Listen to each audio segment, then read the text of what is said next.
donc on va relier 8 fils. Ensuite, on a 3 broches ici qui vont nous servir de pilotage en quelque sorte, de broche de commande de notre écran. Il y a la broche Enable avec un E. Donc E. Alors, DB pour data bit. Voilà. E pour Enable, donc activer ou désactiver en français. Ensuite, on a RW pour Read, Write. Donc là, ça va permettre de définir si on veut envoyer une information vers l'écran ou lire une information depuis l'écran. Par exemple, si on fait une écriture, on va dire « Écris-moi le caractère A à l'emplacement 00 ». Et si on fait une lecture, on pourrait communiquer avec l'écran pour lui demander quel est le caractère actuellement affiché à la position 00. Très souvent, on se contentera uniquement de faire des write.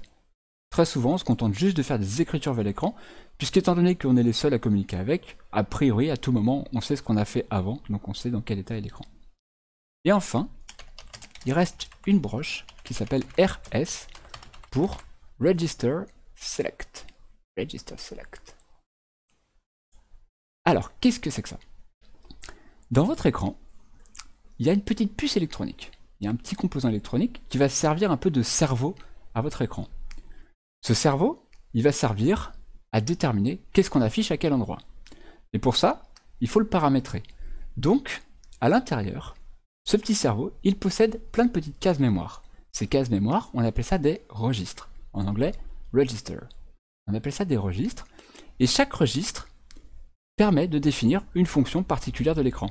Par exemple, il y a un registre qui va servir à déterminer si on est censé voir ou pas le curseur clignoter à l'écran.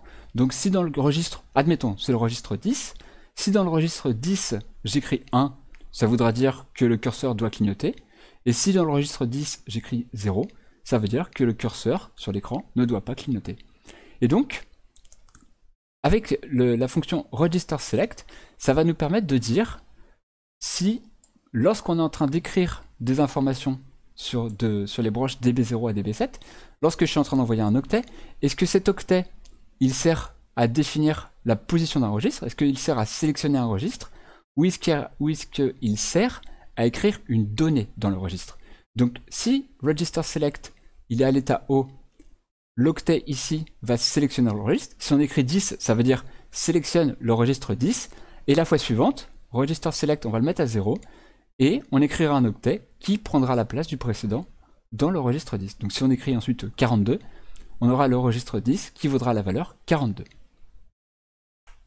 Est-ce que c'est à peu près clair sur les différentes broches, sur le fonctionnement de l'écran? Ne vous inquiétez pas, on va le mettre en marche très bientôt, ça va devenir encore plus clair.